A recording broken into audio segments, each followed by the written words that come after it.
Hi friends, I am happy to come to you today with a tutorial on how I do my hand applique using the Apliquick method. I'm going to walk you through the process, making a block like this. All of the tools that you see in this video you can find in my Etsy shop, Hillside Rookery. I will link the shop down below, and let's get started. So the first thing that you need to do your applique is a pattern.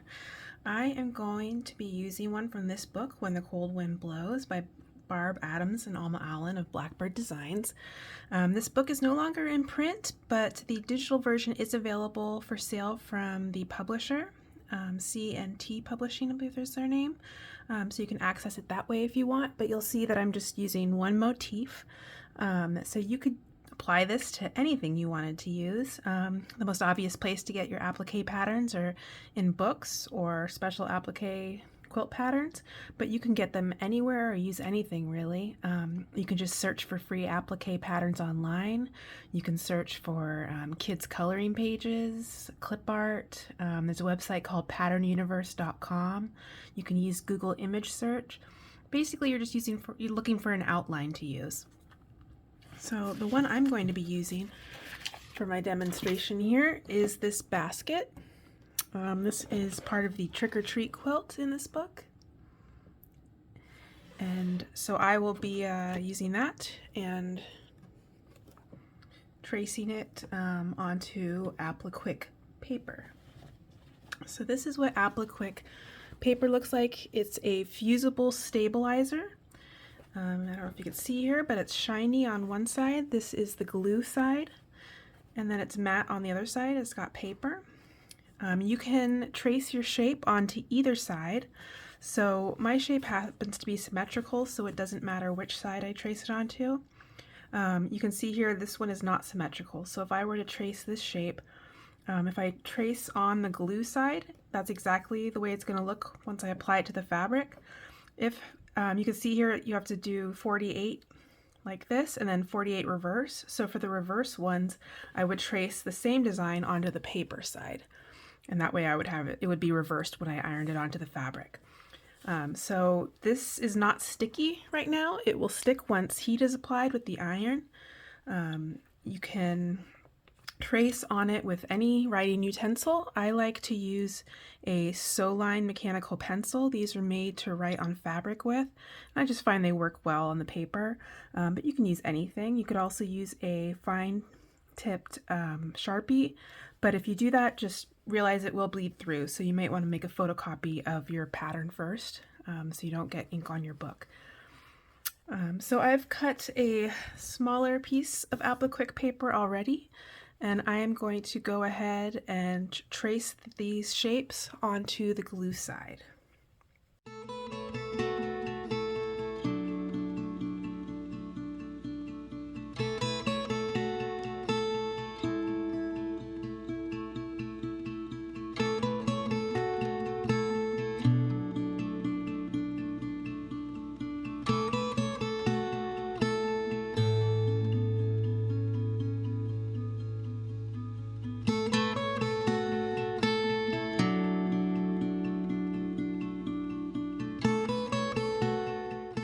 So there you go. My template is traced. I like to, in this case, this pattern calls for over 200 of these baskets. So, I like to lay mine out in a way on the paper and do multiples at a time and try to save the paper as much as I can. So I end up with something that looks like this. And you can see I've kind of maneuvered it so I'm not wasting paper where possible. And I will sit down and do a batch and cut all of these out at once. One question I often receive about the Apliquick stabilizer is if it washes out. It does not. This is like an interfacing, like a fusible interfacing. It will adhere to the fabric and it will stay there. I still need to do an experiment of washing something that I've used Apliquick paper in. I have heard that it becomes very thin after you wash it and you can't feel it, but I can't state that as a fact. I have not tried it yet. So I will do that in the future and report back, but this paper is meant to stay within your quilt. Okay, so now I'm going to cut out my shapes. I'm going to use my Apliquick scissors. These are the small Apliquick scissors. They are made out of stainless steel. They're nice and sturdy, and they have serrated blades. This helps to grip the fabric. That's very helpful when cutting things out. The cool thing about them is they also work on very small shapes, which I like. But yeah, I really love these scissors. I use them when I'm cutting out both the templates and the fabric. And when you cut these out, you're going to cut the shapes out along the line. The seam allowance will come later on the fabric.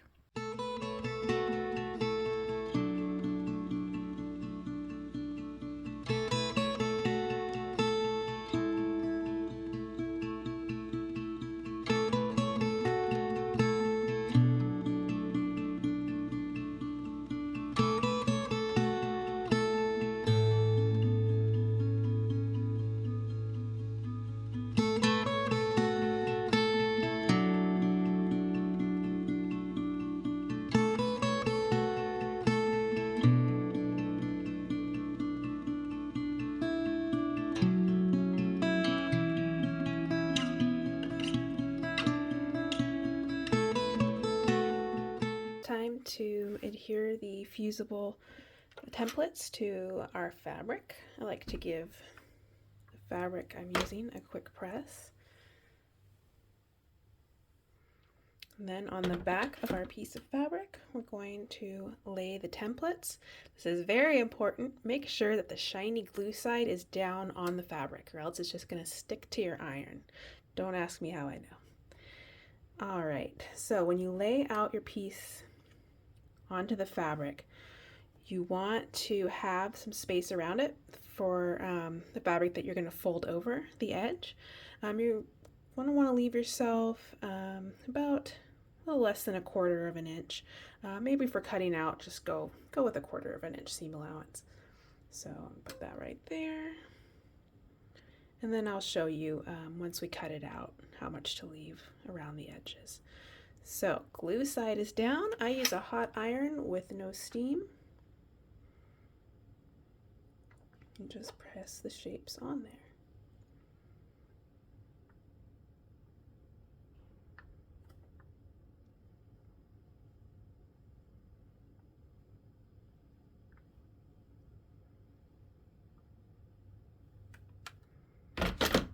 All right, there we go. They're pressed on. All right, now it's time to cut out our shapes. I'm going to use my Appliquick scissors again. Just a couple things to note. I use about between 1/8 and 1/4 of an inch seam allowance around the edges. That's a fabric that we're going to turn over to the sides, so it's not actually like a seam allowance that when you were sewing on a machine, so it doesn't have to be exact. I just kind of go around, and some places it gets skinny, some it's a little wide. If it's a little too wide, you can always trim it down later. Try not to do too close to the edge, but if it happens, it's not an emergency. Because you're going to be folding the fabric over, you're going to need a little give at the inside curves, so you'll want to clip those. Really leave like a thread or two at the edge, but get it pretty close. So like in here, I'll want to clip these corners, and then so that I can fold the fabric over. When I go around points like these, I don't cut the fabric to a point. I give it kind of a roundish curve around the point. So it takes a little, you have to play around with it, but I cut fairly quickly, and I don't run into many problems. So I'm just going to do that now.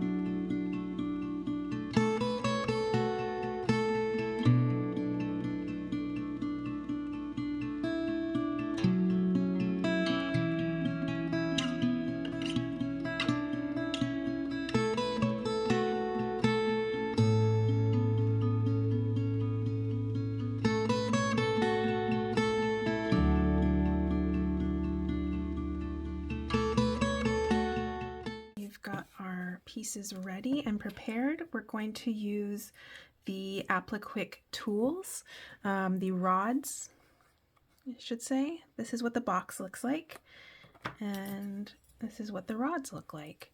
So they have pointed ends, and then on the other end they have this fork shape and this beveled edge.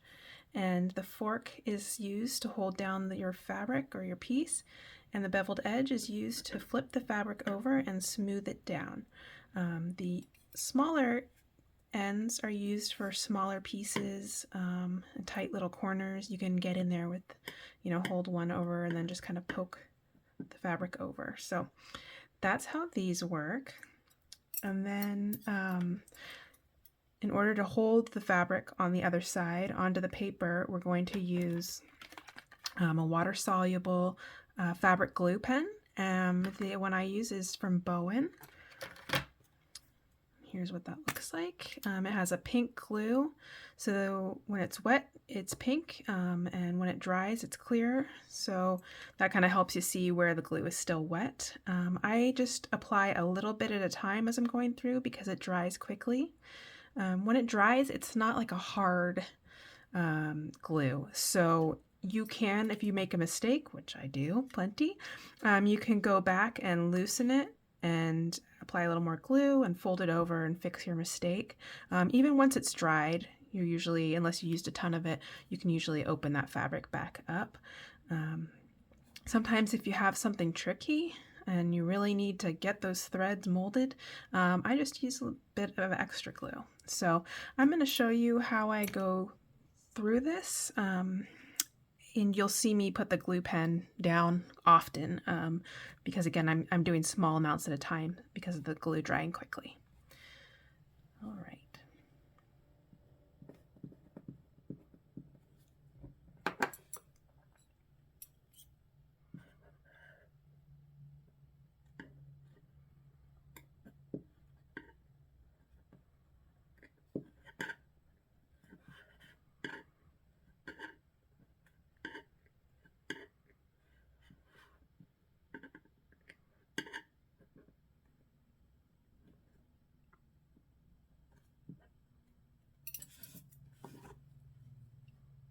I have an edge like this, or a point I should say.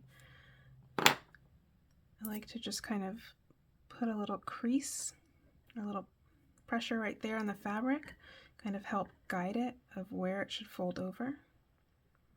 It doesn't need to look pretty on the back, so if you have some frayed threads, or sometimes if I say I do this point and it ends up a little too round for my taste, I will undo it and redo it, and that'll fray the fabric a little bit. But as long as that's just on the back, it's okay because you're going to be sewing along the edges and it'll be covered up.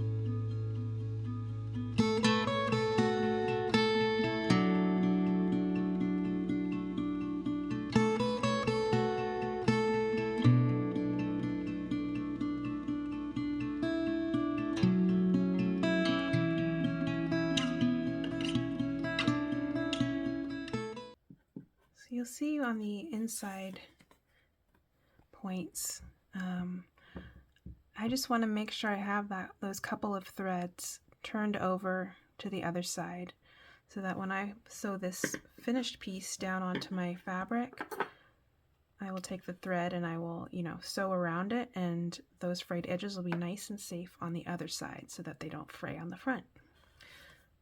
So there's that piece. Now I'll do the handle.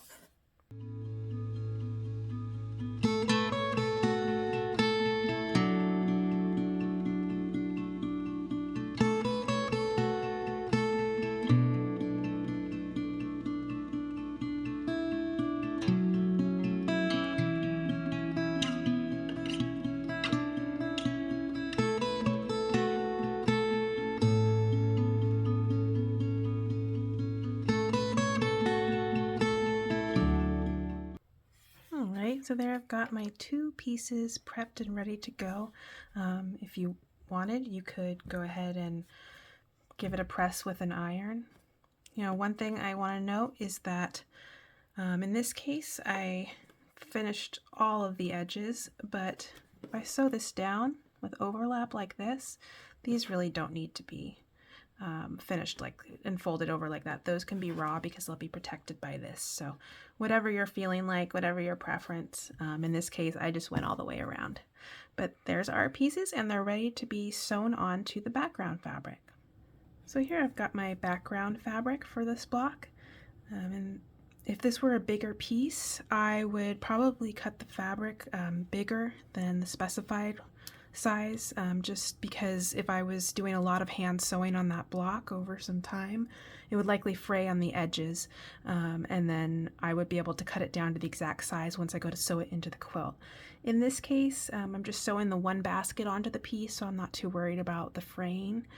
This quilt has the blocks on point, so I've just kind of made a crease, light crease down the middle to give me a little guidance on placement. When these are sewn together, they will have a 1/4 inch seam allowance, so I want to make sure that I don't have my applique pieces into that allowance. So that's about where I want it. Now once I know where I want my pieces, I will glue them down with a water-soluble Basic glue. I like to use Roxanne's. This is the tiny travel size. It comes in a bigger size too, and there's refill bottles. The bigger bottle also has a fine little, almost like syringe type applicator. So if you're dealing with tiny pieces, this one has a pretty small applicator, so I like this one too. It does not take a lot of glue. This glue dries clear and it also washes out. And it's pH neutral, so it's not going to hurt your fabric. So what I'm going to do is, now another note, if this was an intricate block and there were multiple pieces, I wouldn't glue all of them down at once. I would go from the bottom layer up, and if I needed, I find that when I'm doing the hand applique sewing, sometimes the glue might come a little unhinged and a corner will flap up or something like that.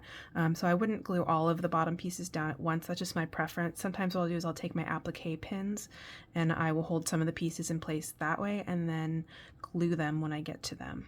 So for this instance, I think it's going to be easier if I glue down the basket first, and that basket is going to show me where the handle needs to go once I've sewn it down. And that's just my preference. Alright, so I am not going to apply a ton of glue. I'm basically using it as if it was pins. I just kind of want to hold the plate piece in place while I'm sewing it down. I find it very helpful to use the glue because it holds it nice and flat in place, and so that when I'm going around and sewing it, I'm not kind of scrunching it up and having bubbles under it. So I'm just doing a little drop here and there.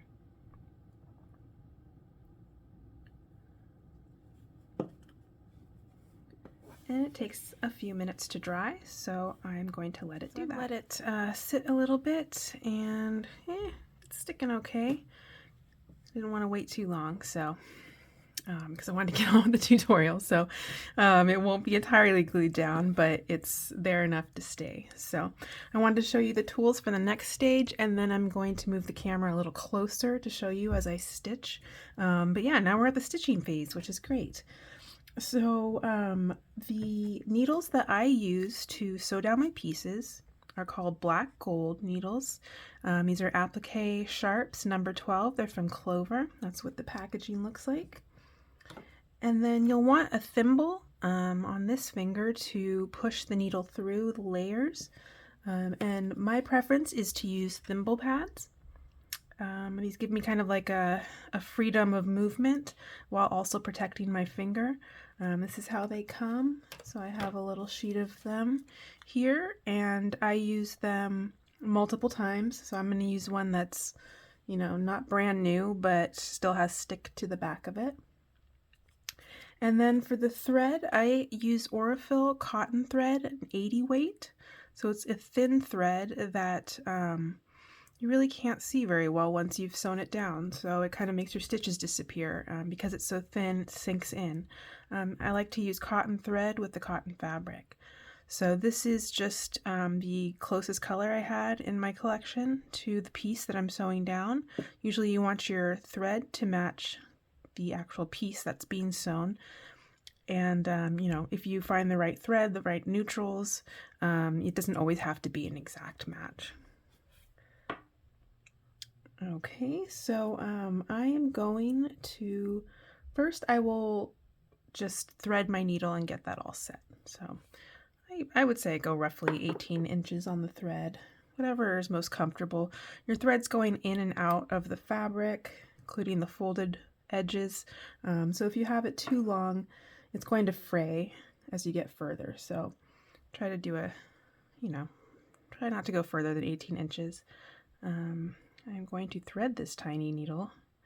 Ooh, there we go.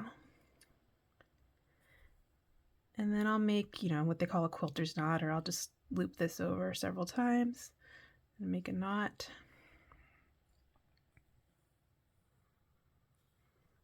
And then I will put my thimble pad right there.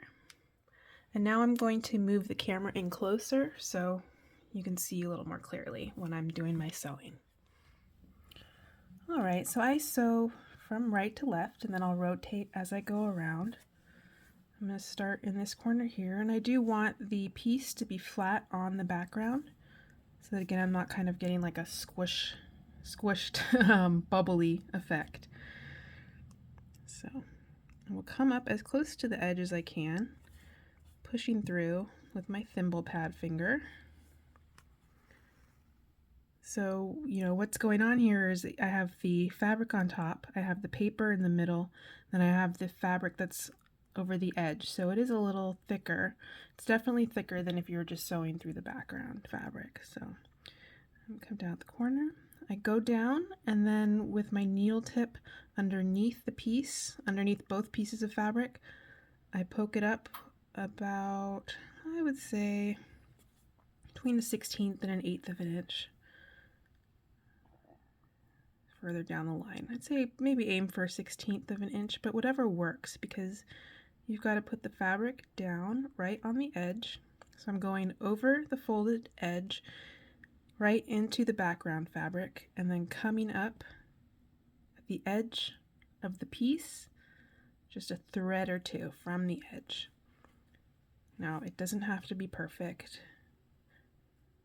And, you know, if I come up, do a stitch, and it's, you know, say 5 threads from the edge, that's okay too. It's not that big a deal to me. Personally, I'm also aware that, you know, I am hand sewing, and there's something beautiful about hand sewing and seeing that it was hand sewn. Something to keep in mind. So now I'm going to show you as I stitch across this edge, just to give you an idea, but I'm not going to record me going through around the entire piece because it's hand sewing and it's slow, and even with fast forward, I'm not sure that you need to see the entire process. But of course, if you have questions, just let me know.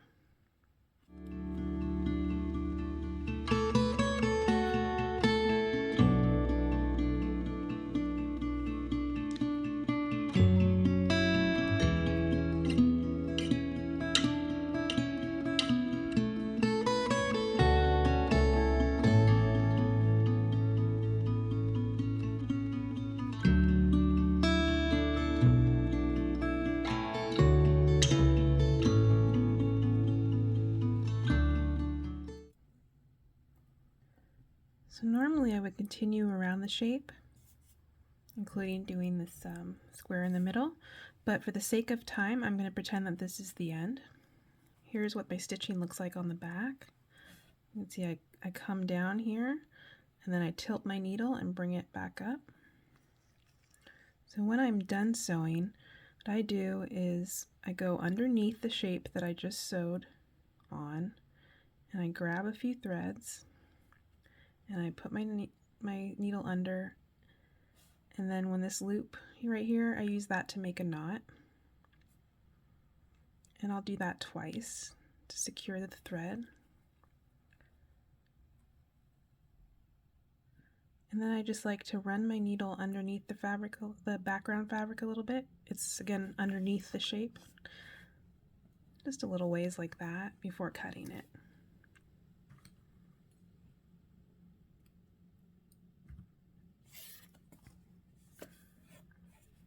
Now if I had done this all the way around, now I would go and I would put this piece on and sew that down. Like I mentioned before, you know, if what I could have done also is leave these edges raw at the handles, in which case I would have sewn it under the basket. So in that case, I wouldn't have sewn down the top edge of the basket first. I would have perhaps sewn all around it and then left this loose and then put this piece in there and sewed it down first, or just started with the handle first and then added the basket later. It might just take you a little while to get a feel for how to lay them out, but make sure that you know, think about it ahead of time before you start your sewing, so that you don't get stuck at some point. All right, so I'm going to sew the rest of this down on my own, but I hope that that gave you a good idea of my process and the tools that I use. So there you have it. I hope that that tutorial was helpful to you. If you have any questions, please feel free to leave them down below and I'll do my best to answer them. If there are any more videos about Apliquick that you would like to see, please give me some ideas below. I'd be happy to make more. I really love using this method and I have a lot of fun with it.